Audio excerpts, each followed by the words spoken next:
Franchise business అంటే ఏంటో తెలియని వారంటూ ఎవరు ఉండరు. ఫ్రాంచైజ్ బిజినెస్ గురించి మనం చాలా చూస్తున్నాం. మన వీధుల్లో, మన సిటీస్‌లో చాలా ఫ్రాంచైజ్ అవుట్‌లెట్స్ ఓపెన్ అవుతూ మనం చూస్తూ ఉంటాం. మనలో కొంతమందికి ఇంకా ఒక చిన్న డౌట్ ఉండిపోయింది. అదేంటంటే అసలు ఫ్రాంచైజ్ బిజినెస్ ఎందుకు తీసుకోవాలి? ఓన్‌గా కూడా స్టార్ట్ చేయొచ్చు కదా! వాళ్ళకి లక్షలు పోసి మనం ఎందుకు ఫ్రాంచైజ్ మోడల్‌ని తీసుకురావాలి? అంతే డబ్బుతో మనం ఓన్‌గా బ్రాండ్ బిల్డ్ చేయొచ్చు కదా! అని ఆలోచన కలుగుతుంది. అండ్ తప్పులేదు. ఈరోజు మనం ఫ్రాంచైజ్ బిజినెస్‌కి, ఇండివిడ్యువల్‌గా స్టార్ట్ చేసిన బిజినెస్ మధ్య డిఫరెన్సెస్ ఏంటి?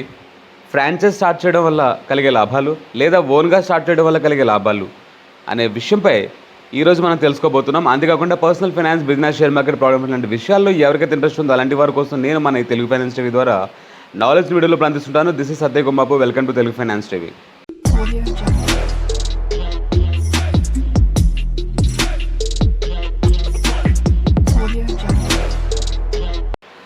ఫ్రాంచైజ్ బిజినెస్కి, నార్మల్ బిజినెస్కి డిఫరెన్సెస్ తెలుసుకునే ముందు మీ ఏరియాలో మీకు నచ్చిన ఏదైనా ఫ్రాంచైజ్ అవుట్లెట్ ఉంటే దాని పేరు మీరు కమెంట్స్లో తెలియపరచండి.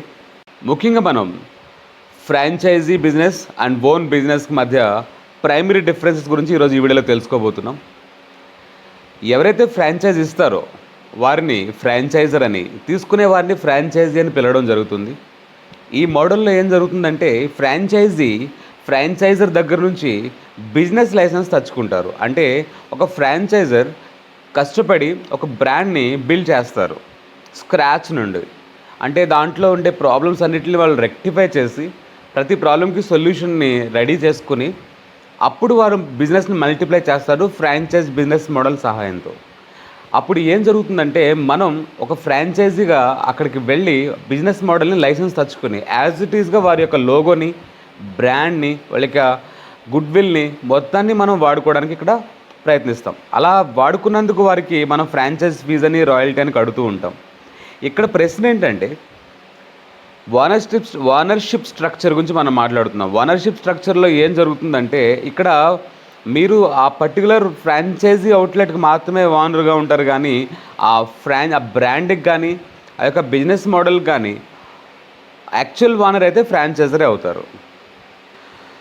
ఫ్రాంచైజ్ తీసుకోవడం వల్ల మరో లాభం ఏంటంటే బ్రాండ్ రికగ్నిషన్.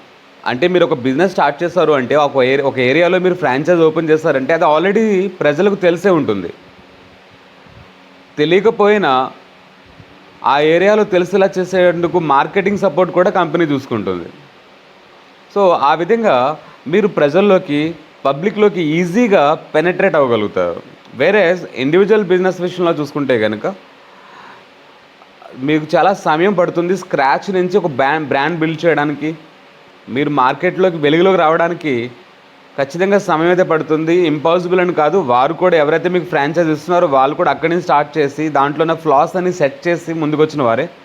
మీ దగ్గర అంత సమయం ఉంటే, మీ దగ్గర అంత పొటెన్షియల్ ఉంటే మీరు డెఫినెట్గా మీరు ఓన్ బ్రాండ్ బిల్డ్ చేయొచ్చు. ఖచ్చితంగా చేయాలి కూడా. కానీ దీంట్లో సమస్యలు ఏంటంటే స్క్రాచ్ నుంచి స్టార్ట్ చేస్తాం కాబట్టి ఆ యొక్క ప్రాబ్లమ్స్ని, రాబోయే ప్రాబ్లమ్స్ని కానీ, technical problems, marketing issues, sales issues, ఇవన్నిటిని తట్టుకుని ముందుకు మీరు బ్రాండ్ బిల్డ్ చేయాల్సి వస్తుంది. వేరే ఫ్రాంచైజ్ తీసుకోవడంలో ఇవన్నీ వారు పడి ముందుకు వస్తారు కాబట్టి మీకు రెడీమేడ్ బ్లూ ప్రింట్ అనేది మీకు ఇవ్వడం జరుగుతుంది. సో మీకు ఈజీగా ఆ బ్రాండ్ రికగ్నిషన్ ద్వారా మీరు మార్కెట్లోకి త్వరగా వెళ్ళి మీ యొక్క పెట్టుబడులు త్వరగా వెనక్కి తెచ్చి లాభాల వైపు వెళ్ళే అవకాశాలు అయితే ఎక్కువగా ఉంటాయి. మూడోది ఏంటంటే ప్రూవెన్ బిజినెస్ మోడల్. మనం కొద్దిసేపు క్రితం మాట్లాడుకున్నట్టుగా వీరు ఎవరైతే ఫ్రాంచైజ్ మీకు ఇస్తున్నారో వాళ్ళు ఒక బిజినెస్ మోడల్ని ఆల్రెడీ ప్రూవ్ చేస్తారు ఇక్కడ.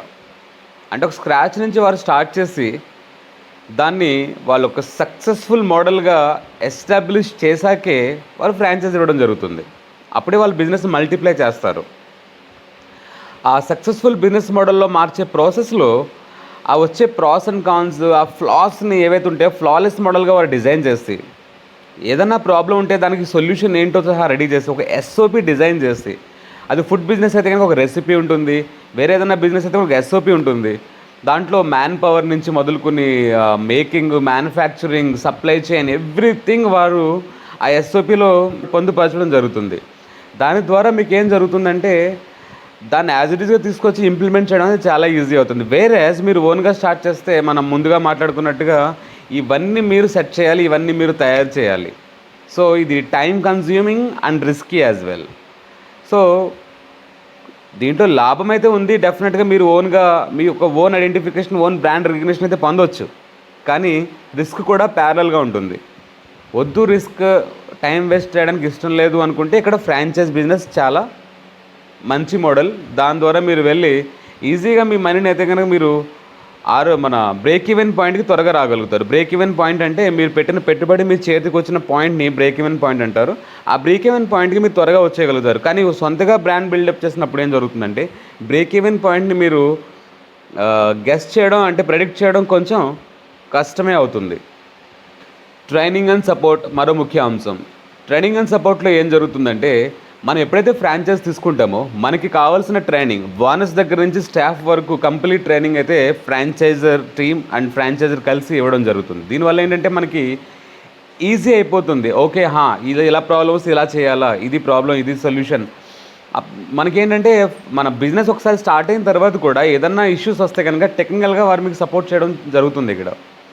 సో ఆ విధంగా మీరు ఒకసారి ఫ్రాంచైజ్ అగ్రిమెంట్ సైన్ చేసిన మొదలుకొని అగ్రిమెంట్ కంప్లీట్ అయ్యేంత వరకు మీరు మీ బిజినెస్లో సక్సెస్ఫుల్గా రన్ అయ్యే పాత్లో ఉన్నంత జరిగే ప్రాబ్లమ్స్ అన్నిటికీ కూడా ఫ్రాంచైజర్ మీకు కూడా ఉండడం జరుగుతుంది. ఈ విధంగా మీకు సపోర్ట్ అంటూ 100% ఇస్తామన్న కమిట్మెంట్తో ఫ్రాంచైజర్స్ అయితే వర్క్ చేస్తారు.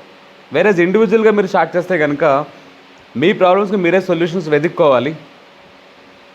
మీకు సపోర్ట్ ఫ్రెండ్స్ ద్వారా, ఫ్యామిలీ మెంబర్స్ ద్వారా దొరుకుతుంది, లేదంటే ఏదన్నా పెయిడ్ గైడ్స్, మెంటర్స్ ద్వారా వెళ్ళాల్సి వస్తుంది. It's little expensive. కాబట్టి తక్కువ ఖర్చుతోటి just franchise fees, nominal fees pay చేసి మీరు మీ యొక్క బిజినెస్ని సక్సెస్ఫుల్గా రన్ చేయాలి, ఎక్కువ మెంటల్ ప్రెషర్ తీసుకోకూడదు అంటే మీరు ఫ్రాంచైజ్ బిజినెస్కి వెళ్ళడం చాలా మంచిది. లేదు నేను హ్యాండిల్ చేయగలను, ఈ ప్రాబ్లమ్స్ అన్నిటిని నేను చూసుకోగలను అనే నమ్మకం మీలో ఉంటే, ఆ పొటెన్షియాలిటీ మీలో ఉంటే కనుక డెఫినెట్గా మీ ఓన్ బ్రాండ్ మీరు బిల్డ్ చేయొచ్చు.